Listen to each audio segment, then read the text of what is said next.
अचानक एक दिन सवेरे कमरे से बरामदे में आकर मैंने देखा दो कौवे चोंच से गमले के चारों ओर छुआछुअल जैसा खेल खेल रही हैं। निकट जाकर देखा, गिलहरी का एक छोटा सा बच्चा है जो संभवतः घोंसले से गिर पड़ा है और अब कौवे जिसमें सुलभ आहार खोज रहे हैं वह निश्चित सा गमले से चिपका पड़ा था। सबने कहा कि कौवे की चोंच का घाव लगने के बाद यह बच नहीं सकता, अतः इसे ऐसे ही रहने दिया जाए, परंतु मन नहीं माना। मैं उसे होले होले से उठाकर अपने कमरे में लाई, फिर रुई से रक्त पोंछकर घावों पर पेंसिलिन का मरहम लगाया। रुई की पतली सी बत्ती भिगोकर उसके नन्हे से मुंह में लगाई, पर मुंह खुल न सका और दूध की बूंदें दोनों ओर लुढ़क गई। कई घंटों के उपचार के उपरांत उसके मुंह में एक बूंद पानी टपकाया जा सका।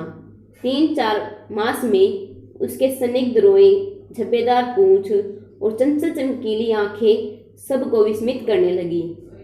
हम उसे गिल्लू कहकर बुलाने लगे। मैंने फूल रखने की एक डलिया में रुई बिछाकर उसे तार से खिड़की पर लटका दिया। वही 2 वर्ष गिल्लू का घर रहा। वह उसे स्वयं हिलाकर अपने घर में झूलता और अपनी कांच के मनकोसी आंखों से कमरे के भीतर और खिड़की के बाहर न जाने क्या देखता समझता रहता था। परंतु उसकी समझदारी और कार्यकलाप पर सबको आश्चर्य होता था। जब मैं लिखने बैठती तब मेरा ध्यान अपनी ओर आकर्षित करने के लिए वह मेरे पैर तक आता और सर से खिड़की के पर्दे पर चढ़ जाता और उसी तेजी से उतर जाता। उसका यह दौड़ने का क्रम तब तक चलता जब तक मैं उसे पकड़ने के लिए न उठती। मैं गिल्लू को पकड़कर एक लंबे लिफाफे में इस प्रकार रख देती जिससे उसके अगले 2 पंजों और मुंह के अतिरिक्त सारा लघुगात लिफाफे के भीतर बंद रहता। इस अद्भुत स्थिति में कभी कभी घंटों मेज पर दीवार के सहारे खड़ा रहकर वह अपनी चमकीली आंखों से मेरा कार्यकलाप देखा करता। भूख लगने पर चिक चिक करके मानो वह मुझे सूचना देता और काजू व बिस्किट मिल जाने पर उसी स्थिति में लिफाफे से बाहर वाले पंजों से पकड़कर उसे उतरता रहता। बाहर गिलहरियां खिड़की के पास आकर चिक चिक करके न जाने क्या कहने लगी। गिल्लू को जाली के पास बैठकर बाहर झांकते देखकर मुझे लगा कि इसे मुक्त करना आवश्यक है। मैंने कीले निकालकर जाली का एक कोना खोल दिया। यहाँ से गिल्लू ने बाहर जाने पर सचमुच मुक्ति की सांस ली। इतने छोटे से जीव को घर में पले कुत्ते बिल्लियों से बचाना भी एक समस्या ही थी। आवश्यक कागज पत्रों के कारण मेरे बाहर जाने पर कमरा बंद रहता है।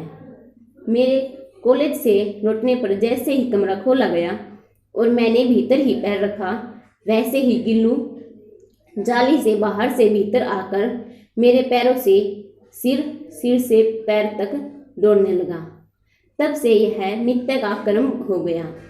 मेरे बाहर जाने पर गिल्लू भी खिड़की से बाहर चला जाता और दिन भर गिलहरियों के झुंड का नेता बना हर डाल पर उछलता कूदता रहता और 4 बजे खिड़की से भीतर आकर अपने झूले में झूलने लगता। मुझे चुकाने के लिए वह कभी फूलदान पर बैठ जाता और कभी पर्दे की चुन्नट में, कभी सोन जूही की पत्तियों में।